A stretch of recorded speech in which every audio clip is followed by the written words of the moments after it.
Hey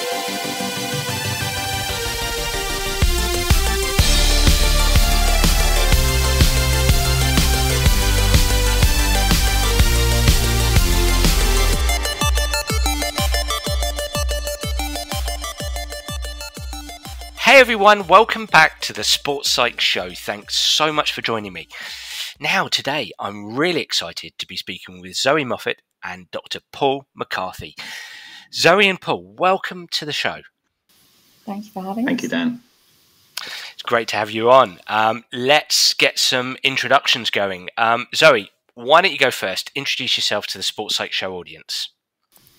Okay, hi everyone. My name's Zoe. I'm a final year trainee on the DPsych program at Glasgow Caledonian.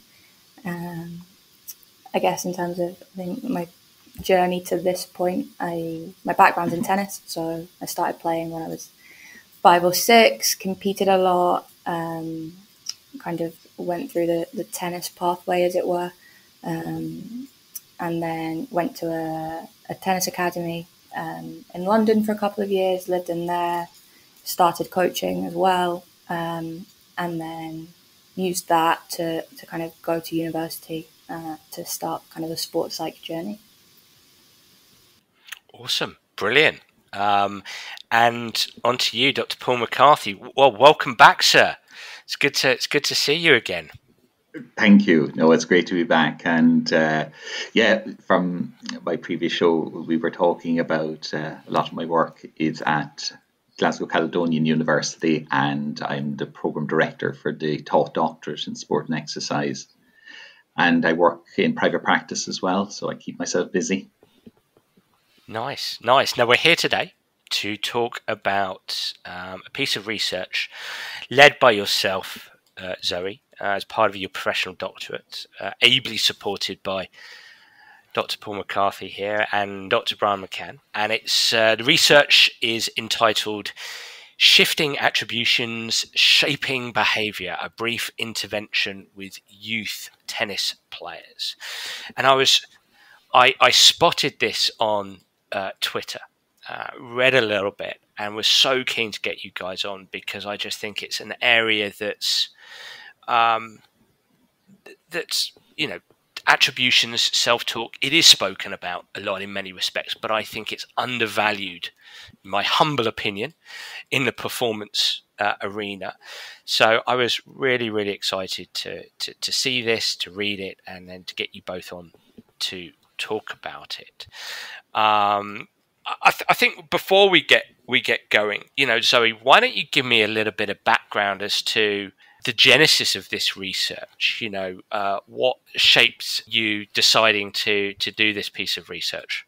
So, as part of my training, I've been working with some youth tennis athletes, and something that was coming up quite a lot for us was that they were getting very frustrated, lots of kind of typical emotive behaviours that you'd see in terms of shouting and racket throwing and tanking, and we were trying to look at ways that I could work with the athletes to maybe support those behaviours a little bit better, to see if they could maybe find some ways to manage that a little bit better and to then be able to perform hopefully more successfully. So that was kind of where it started, was trying to respond to that. And then with some kind of conversations with Paul and looking at some of the stuff that was already out there, it kind of grew arms and legs from there. You've got, as you mentioned in your introduction, you've got a tennis background. Working with tennis players, playing tennis to a very high level, coaching tennis, and then working as a trainee sports psychologist with tennis players. I mean, do those link up? Has that helped you, or has it even been a hindrance? I mean, there's an interesting dynamic there. What's been your experiences of that, Zoe? There's a balance. I think it's something that Paul and I have discussed quite a lot over the last year and a half or so. I think as sports psychologists, we need to be able to understand the environment. We need to be able to embed and understand what the athletes are going through. I think having an understanding of the structure of the sport, how it works, what it feels like, has helped in terms of having a lot of those conversations, building relationships, understanding maybe in a little bit more detail early on what may or may not work within the context. At the same time, definitely challenging in terms of making sure that I separate my experiences from those that the athlete in front of me is presenting.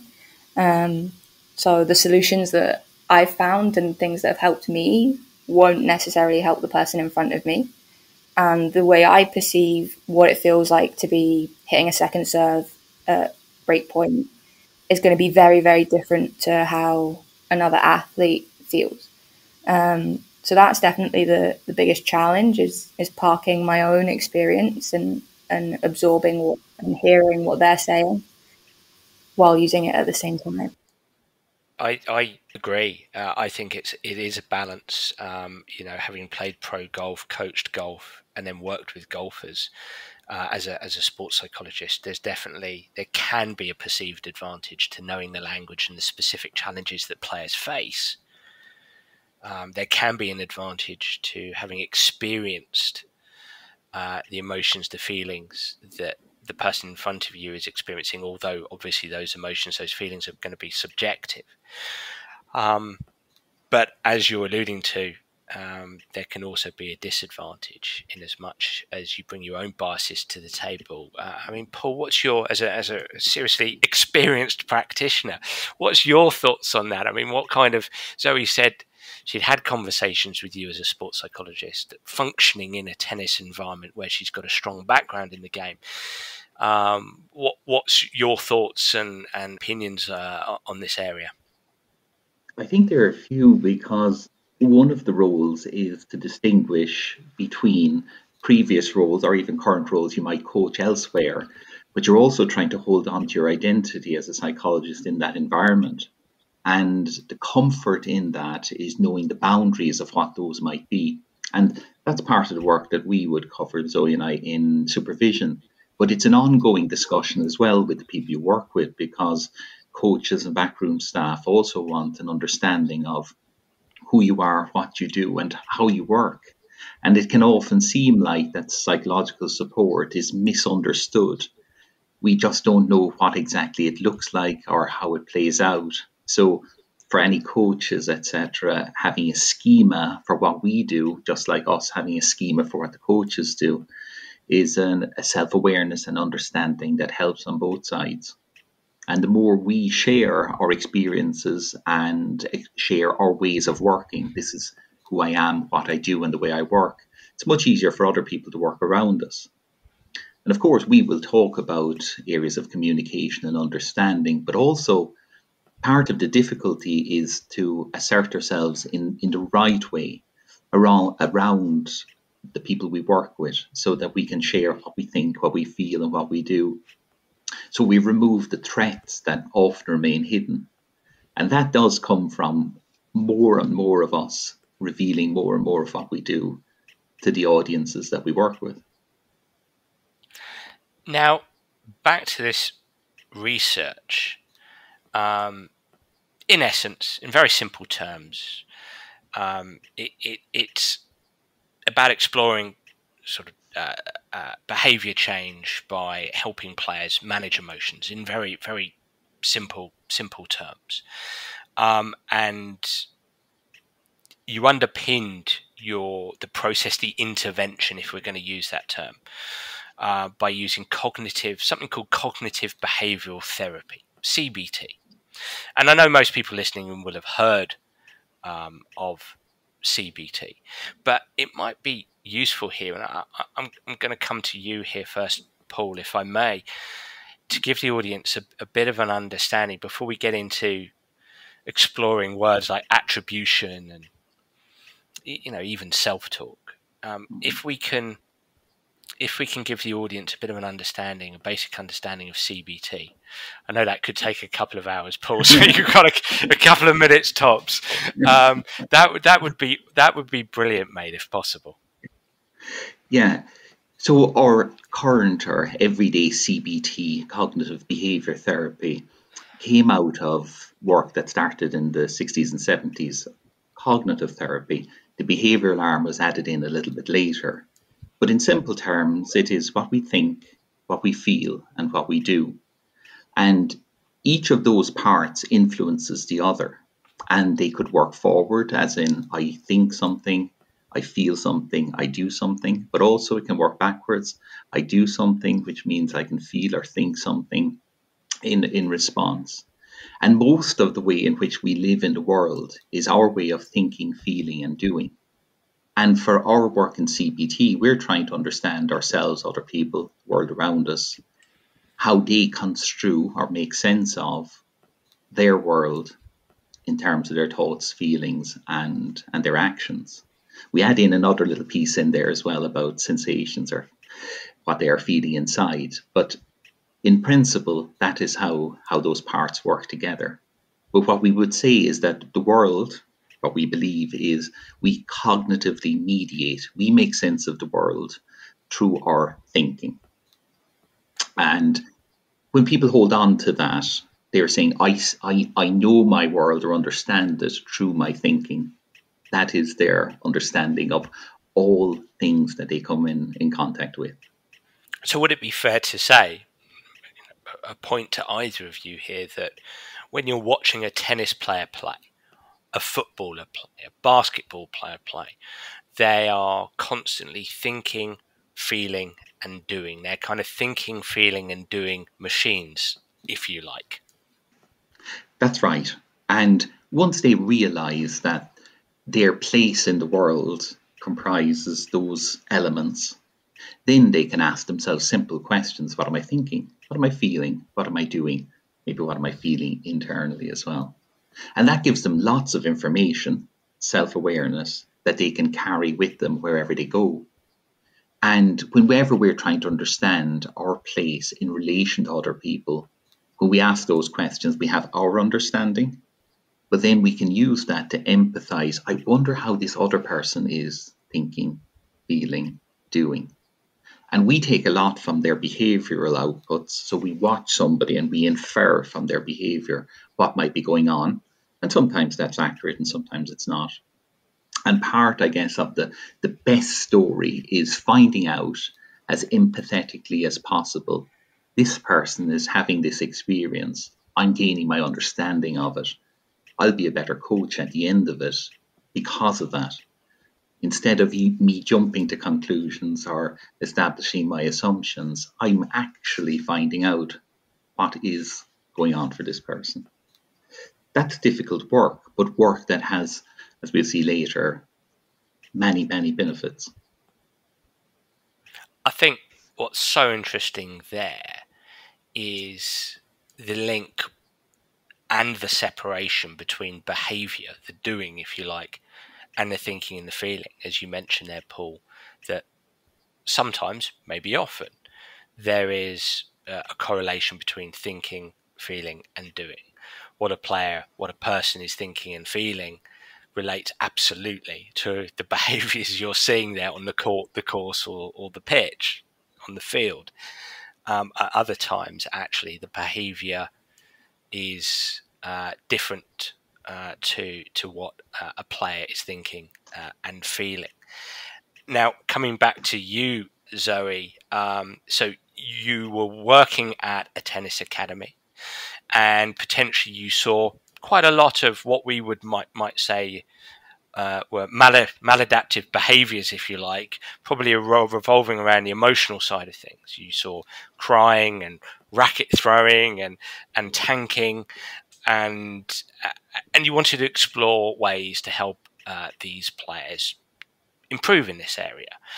But on the basis of, sometimes behaviours betray what we're thinking and feeling. There's not necessarily a connection there. You started by doing a needs analysis.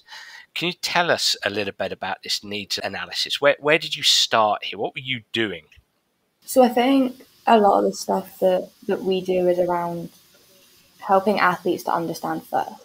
So I think it's one thing for us to go, this is what's happening for you, but actually it's much better when they understand that from their experience and what's happening for them.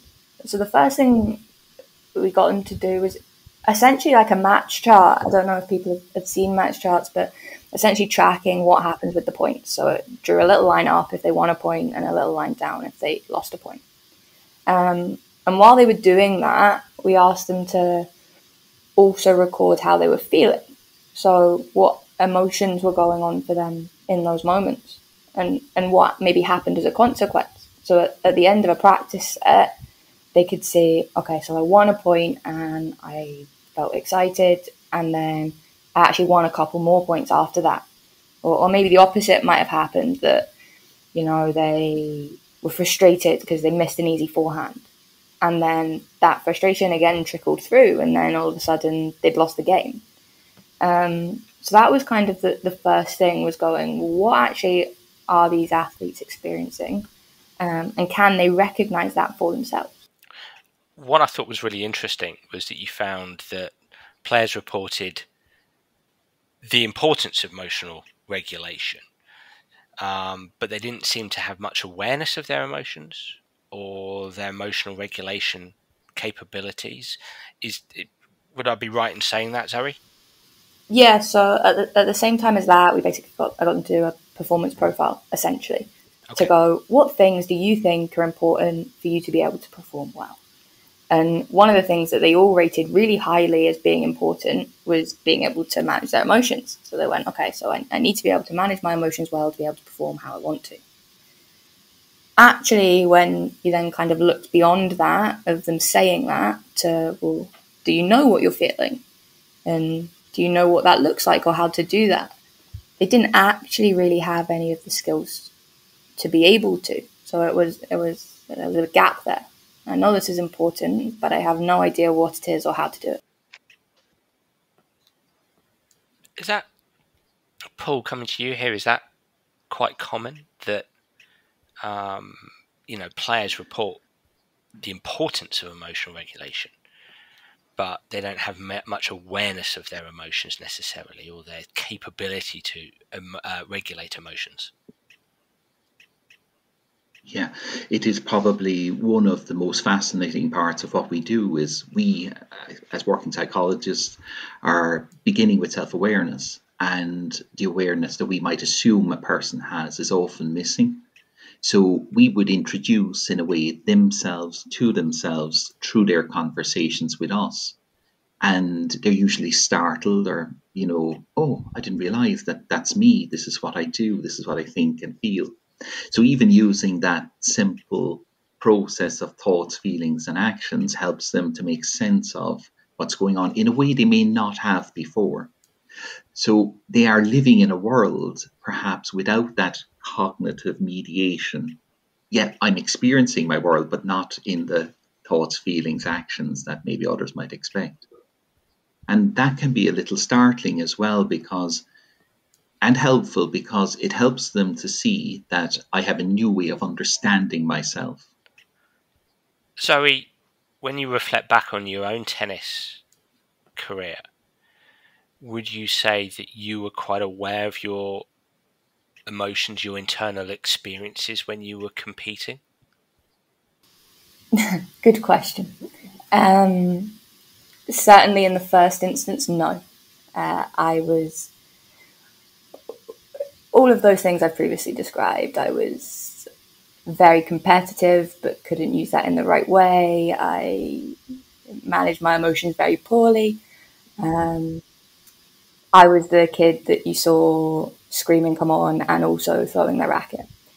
And that's part of how my journey into sports psychology started. So I was very fortunate to be introduced to sports psychologists who, changed a lot for me in terms of how I performed, but also how I was away from the court, and how I was able to be with myself. And that's kind of what inspired me to start on this path. So yeah, wasn't someone that was able to manage my emotions well, and that's how I ended up here. And during the needs analysis process, you mentioned at the beginning they're using momentum charts just to track emotional experiences. I mean, that process alone must have been so eye-opening for the players. Actually taking, instead of going out there and just trying to hit winners, trying to get their first serve in, trying to get their footwork right, actually a big part of what they were doing was having to report back what they were experiencing. I mean, that in itself almost feels like an intervention, Zoe. Yeah, it definitely was, I think, an interesting experience for the athletes. Some of them were really engaged straight away. Some of them struggled a bit more with that, as you'd expect. And we actually had the coaches around during that, which was great for them to see and to be able to go, okay, this is what we're doing and why, and be part of that process a little bit, like Paul alluded to earlier. I think in sport, it's very easy for coaches, parents, even physio psychologists to tell athletes, you are getting frustrated, or you are doing this and this is not helping your performance. And actually, while that can be useful sometimes, certainly something that I think is really important is the people that we're working with finding that for themselves. And by getting them to do that, that's what happened. It wasn't me going, well, you've seen that when you're frustrated that it doesn't always work out that great for you. They were able to look at it and see it in black and white, which I think, especially for young athletes in particular, is really useful. I would imagine it's quite useful for the coaches as well. I mean, I know this was some time ago when you were collecting this data and you were going through this experience of utilizing momentum charts, but if you reflect back, I mean, there must have been were there some aha moments for coaches? Definitely. I think, and again, this is maybe a little bit of an unfair statement, that for a lot of coaches that are maybe less engaged in the sport psychology or less bought in, it can sometimes be seen as a very isolated incident. It's like they lost the point, they behaved like this, or they missed the penalty, and this is what happened. Whereas we know that, yes, sometimes it can be that snap, isolated response, but actually a lot of the time there's more of an underlying process to that. And I think the more understanding that the coaches have, the better able to be tolerant they are, to understand and help shape the environment, to support athletes a bit better through that, instead of getting angry at them or maybe telling them off, they're able to go, okay, so what's happening there? And I think those are the conversations that help coaches develop better relationships, help us do better work, and help support athletes to be successful both in their sport and in whatever other life things that they choose to do. I think it's fascinating what you said there about coaches potentially, and I can understand why, potentially seeing the emotional reactions as isolated incidents. But if you compare and contrast that, let's say, to Paul, you mentioned earlier that athletes are constantly thinking, feeling, and doing, almost like there's a loop there of thinking, feeling, and doing. And, your underpinning theory here is CBT. And if I think of reading the work of Albert Ellis, a close relation here to Aaron Beck and Albert Ellis's work in REBT, Rational Emotive Behaviour Therapy, and reading what he says about people constantly believing, emoting, and behaving, and there's that loop there. That notion of isolated incident isn't necessarily true, that we are constantly thinking, feeling, doing, believing, emoting, behaving. It feels, Paul, like helping coaches understand that these internal processes are constantly going on, constantly churning away, is a step we need to help them take in order to help their players, their people, their athletes from a psychological perspective. Yeah, that's exactly it. These are ongoing processes, and part of the reason why we look for patterns in behaviour, patterns in responses as an indicator of what might be happening. And of course, there is some subtlety there and maybe a lot of hidden depth to what you might see. So, for example, somebody could be on a practice ground on a Tuesday at a golf tournament hitting balls, and it looks to all the world that that person is busy working hard on his or her game. Now, what we cannot see there is what is being felt or thought. We just see the balls being hit. And it might be that that's a safety behavior, a way of protecting myself because I'm feeling anxious for the start on Thursday. But my way of coping with it is by, well, we come up with a solution to solve the problem, and often the solution becomes the problem. But my solution is to work my way through it, not deal with my anxiety, but to save myself or protect myself from the experiences I'm having, especially the thoughts running through my head. So we will see the hardworking player on the Tuesday, but not know that he or she is really worried about Thursday. And that's why our behavior on the outside is an indicator, but it's the patterns of behavior that we are trying to explore and see whether this is one-off, an instant, or many instances in time. I think Tuesday for me was a 500 ball day, Paul. Churning away inside, right, I've got to work really, got to hit 500 balls, my hands have to bleed. Yeah, absolutely. And that completely resonates with me. Now, Zoe, you, from this needs analysis, you made a decision, in consultation with Paul, that you'd go about retraining something called player attribution. That you didn't go down what might have been a usual path, if that's the right term, of emotional regulation techniques or some kind of labeling intervention, but you took an attribution approach. Can we talk a little bit about attribution? I don't know who wants to talk to us a little bit about attribution, but what is attribution? How is it relevant to thoughts, feelings, actions? What is it, and how is it relevant to performance? Will I start off the lecture of it? Yeah. In simple terms, attributions are our way of explaining the outcome of events. So we will explain what has happened to us, and we will give away an explanation that often is intended to protect ourselves from what might happen in the future. So we might hear of the weather interfering, refereeing decisions, etc., as a way of protecting. And many of these attributions, in basic terms, might be about effort, ability, luck, the task, how difficult the task is. And we see them as either under our control or not under our control. There's a little bit more to it beyond that as well, about stability and so on. But essentially, we go about explaining events in ways to make sense of the world we're living in, and mostly as well to protect ourselves. So sometimes those are conditional. We will explain events because we know the truth of what happened there, but we would rather not share that with the world.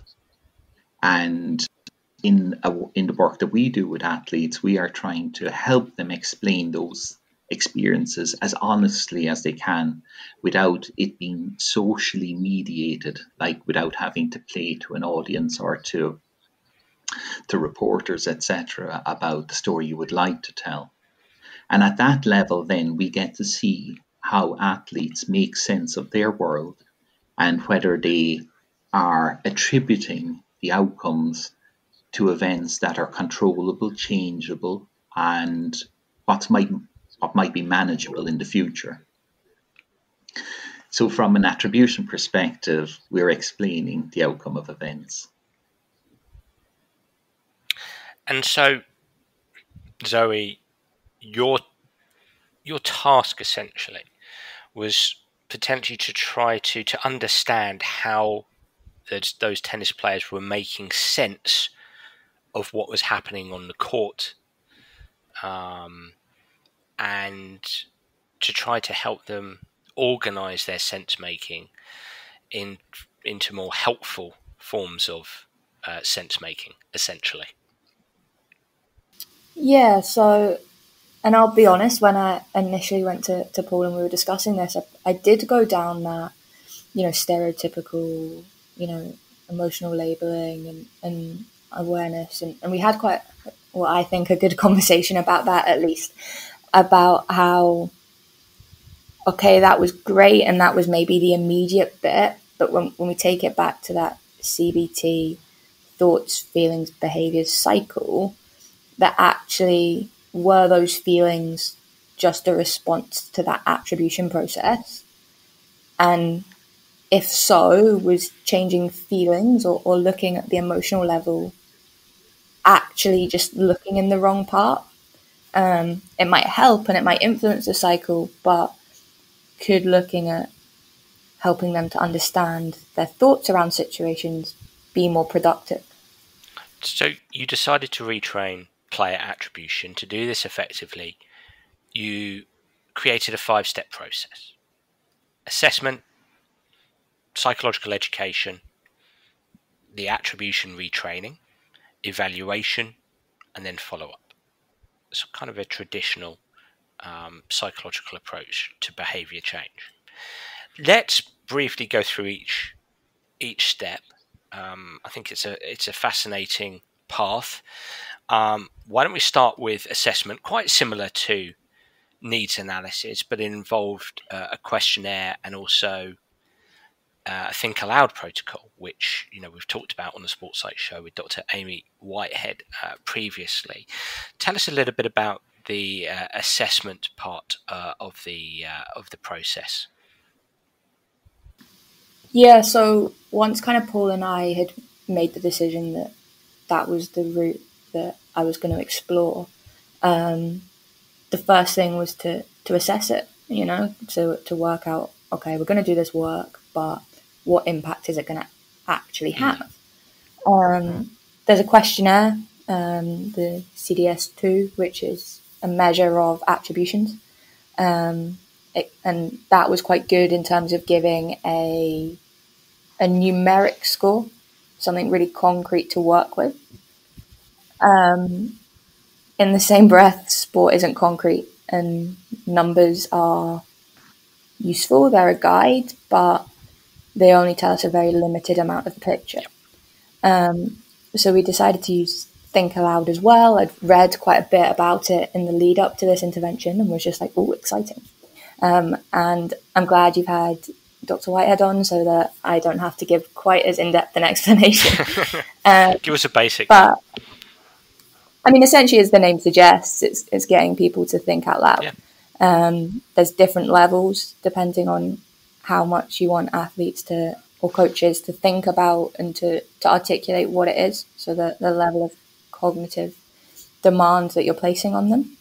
But essentially, we mic'd athletes up, got them to play some practice matches. And as they were doing that, they were asked to articulate everything that was going on for them, everything that they were thinking, the good, the bad, the ugly. I had some nice little sing songs on the audio files, but yeah, that was it. And then after that, sat down with each athlete, gave them the kind of audio files and let them have a listen.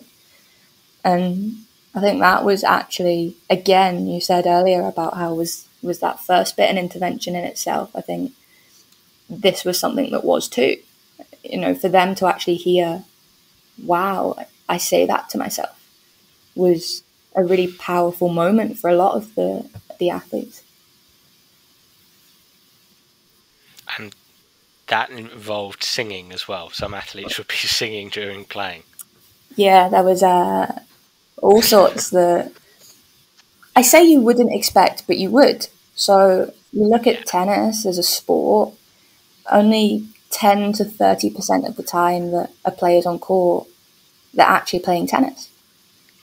So up to 90% of the time that they're there for an hour and a half, you're there with your own mind.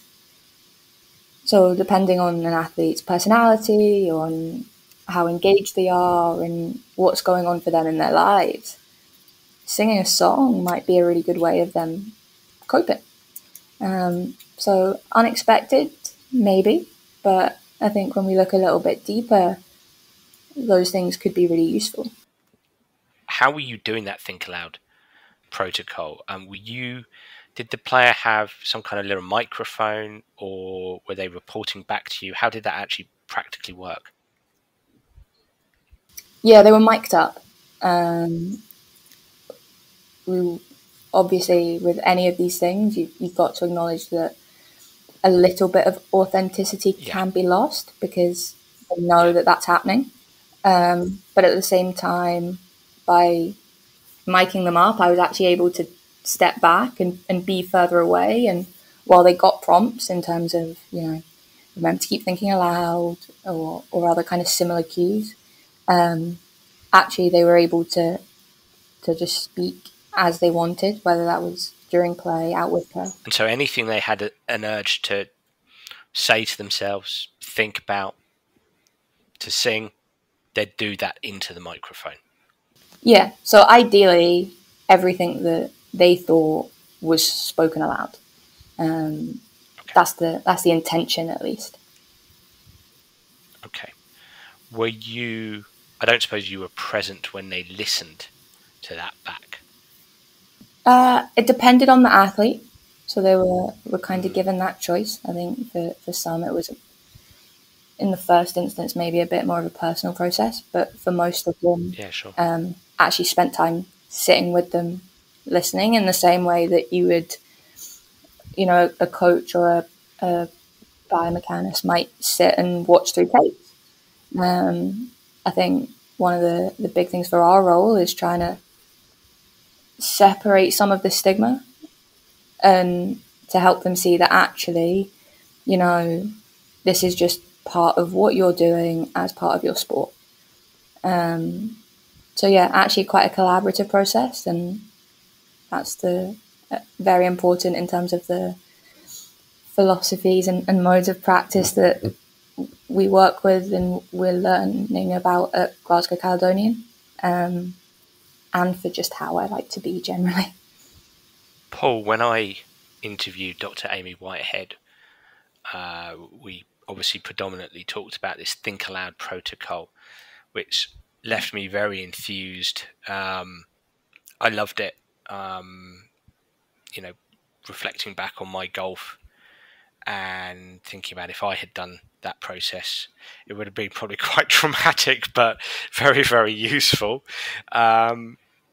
What's your thought about that Think Aloud protocol, Paul? Yeah, I guess one of my PhD students, Dr. Alex Oliver, used Think Aloud in his PhD with golfers, and he was exploring attention and meta-attention, so how we understand our attention. And part of the process of us speaking aloud is for us to hear what we think. We often don't get that chance, or it's certainly not afforded to us generally. So when it is presented in this way, there is a way of vocalizing, explaining, depending on the level, and also listening back to it later and to say, this is what I was thinking at this time. I wonder what I was also feeling. And you can share all of that information as well. As a process, when we are introducing ourselves to ourselves, we're often startled because we say, is that really me? Well, here's the recording of you speaking to yourself, or here's you on. We've often done that with coaches as well, and they struggle to believe that those transcripts were for them, and then we play the recording. And it's fun because they say, other people have mentioned this to me, and now I see the evidence of it. I just don't think I'm that way.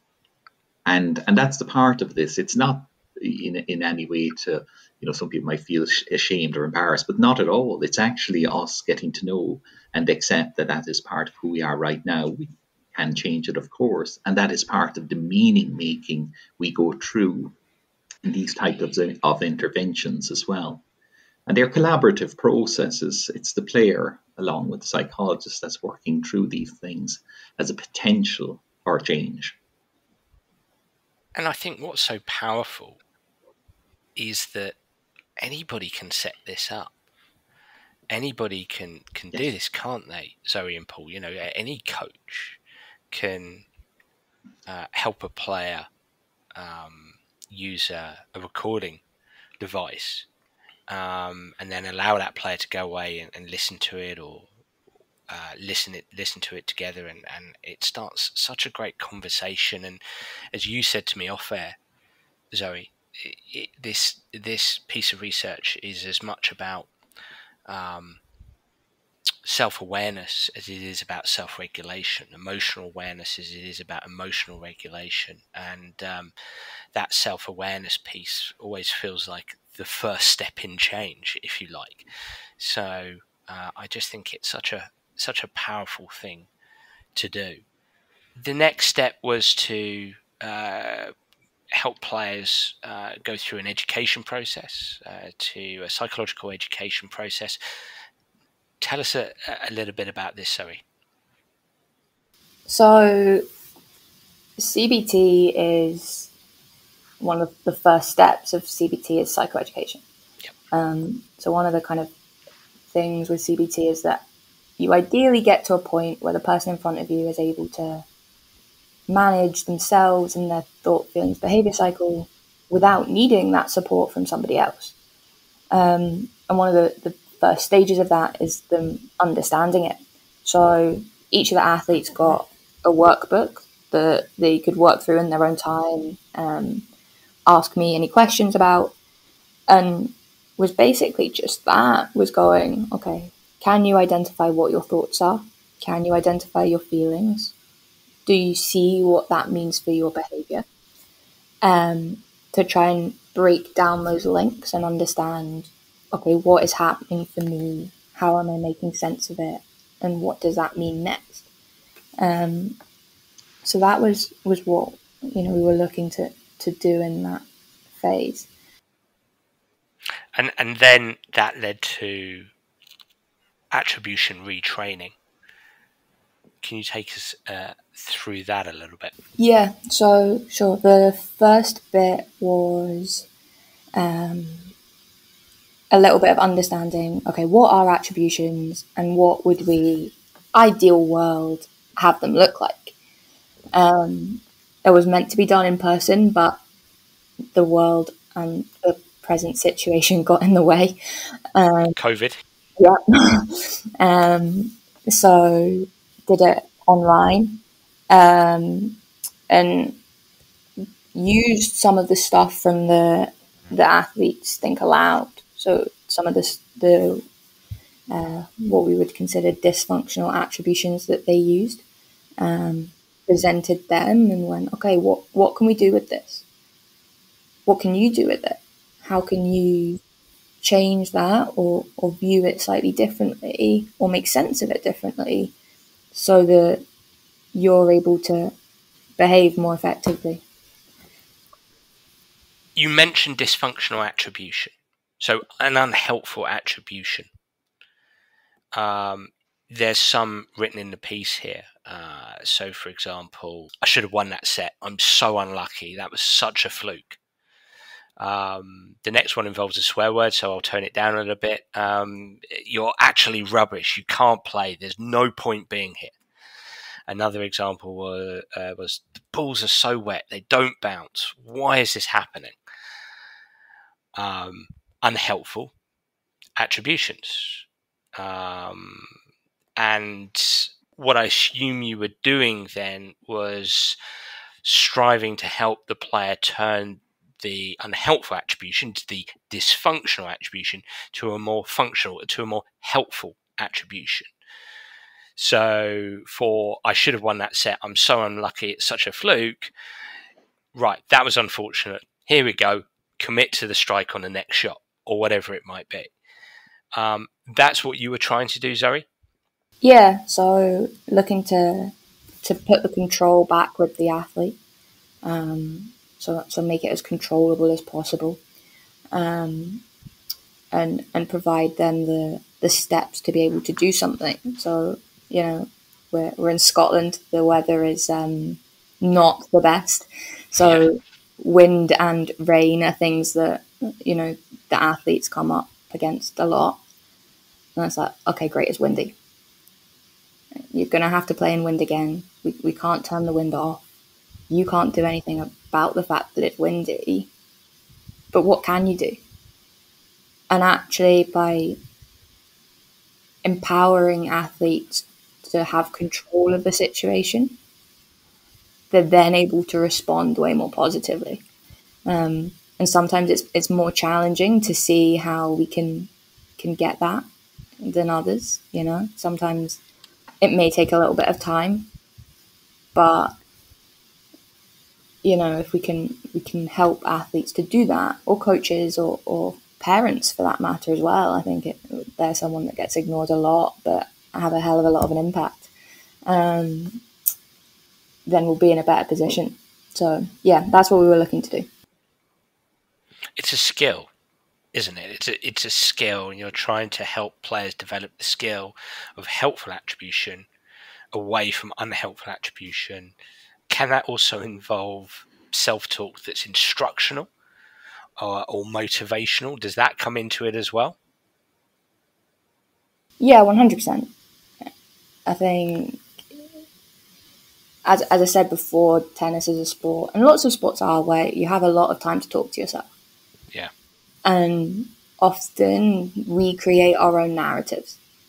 And the narrative that we choose to tell ourselves is one that can then materialize in front of us. So a lot of the stuff we did was about looking at, okay, how can you tell a different narrative? Is the one that you've currently created one that has to be the case? And I think by giving the people that we work with those choices, they're then able to look at things in a different way. Zoe, you mentioned this word control. And coming to you here, Paul, what I found in my work is we hear coaches talk about, you know, in football, in rugby, we want to control the game. In golf, I want to control the golf ball.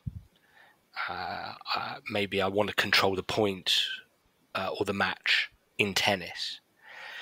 I think sometimes that narrative, which is a great narrative, tactically, strategically, etc., and obviously what coaches and players are looking to do. However, I sometimes feel that actually underpinning that is this notion of self-control, being in control of self, or focusing on the things that one can control to take charge of oneself.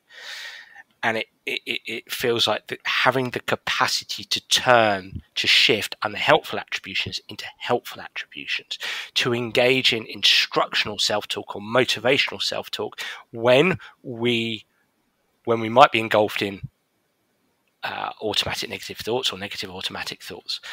This feels such an important piece of the puzzle for us to engage, to learn, to perform. Yeah, certainly, because just to take a CBT perspective on it, if we said right down at our core beliefs can be very strong and take a long time to change. But up on the surface, those negative automatic thoughts are some things that we can change, and we can change quite readily. And why we go about attributions and attribution retraining is so that we can make the future better. We allow people to have things that are more in their perceived control, that they might be a bit more motivated, a little bit more confident, a little bit more well adjusted for the conditions that they're going to meet again. And we can do that, as we said earlier, at a cognitive level through what we think. And of course, that will have its knock-on effects of the feelings and our actions that are related to it. And one of the things we come across quite a lot is counterfactual thinking. It's, if only this happened, wouldn't I have? Or if he hadn't slipped, he would have scored a goal, and so on. All of these ways we have of explaining the world to ourselves. So when we move to what we call perceptions of control, we're moving to very simple ways of managing ourselves.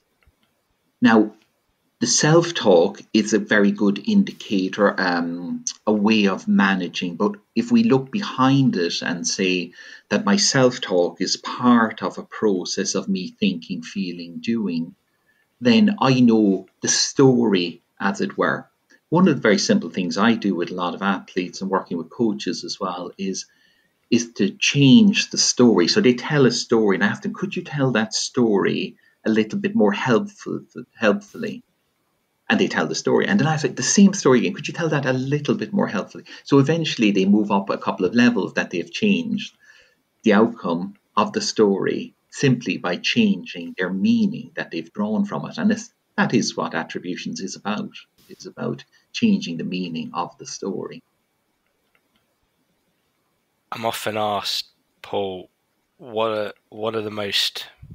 I say I'm often asked. I'm sometimes asked, what's the most important things in sports psychology for you, or the most important words? And narrative and meaning for me, Paul, spring to mind. The narrative. You use the word story, which I think is a simpler and probably a better word than narrative. But story, narrative, the story that people house in their mind, and the meaning they derive from that story, is just so impactful for their thoughts, feelings, and behaviours on court, on course, on pitch. Yes, because that storytelling that we go through is us as meaning-making machines in the world. And if we're telling stories in our way that are supportive, increase our confidence, give us a sense of control, encourage us a little bit further, then our future is changing for the better. And in reality, it is our language, the words we're choosing. One example about those recordings that we do for Think Aloud. Sometimes I ask parents, and they're interested to do this, is just to record themselves for a little while in the house to see what are their interactions like with their children, because they were actually asking, they're interested to know. So they record them, save them, and then they play them back, and they cannot believe what they are seeing. And it's not that I guess what they're getting to is they can't believe how many times they instruct, or how many times they're giving advice or telling somebody to do something. And they say, how do I change that? Because I find myself in the same position working with the kids and so on. And part of that, again, is us being able to gain that first step of self-awareness and then say, well, now that you know that, what would you like to do? Now, they don't need to do anything, of course, but at least they are gaining the first step of awareness for the possibility of change thereafter. Without that, you're moving forward, but without knowing yourself. Speaking of first steps of awareness, Zoe, as part of the 5-step process, you did a follow-up. What feedback did you get from the players? Were there shifts? Were there changes? Was the feedback positive, negative? Talk to me a little bit about that follow-up. Yeah, so the feedback was broadly pretty positive.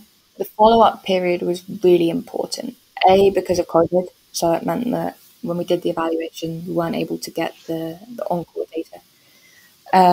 But also because change is great, but change is hard. It takes time. And I wanted to see whether there was an immediate effect, yes, but was this something that lasted? Was this something that athletes were able to keep introducing and using? Or was this something that as soon as me or a coach wasn't there saying it and keeping it present and in the forefront of their minds, that quietly disappeared and went away and never came back again?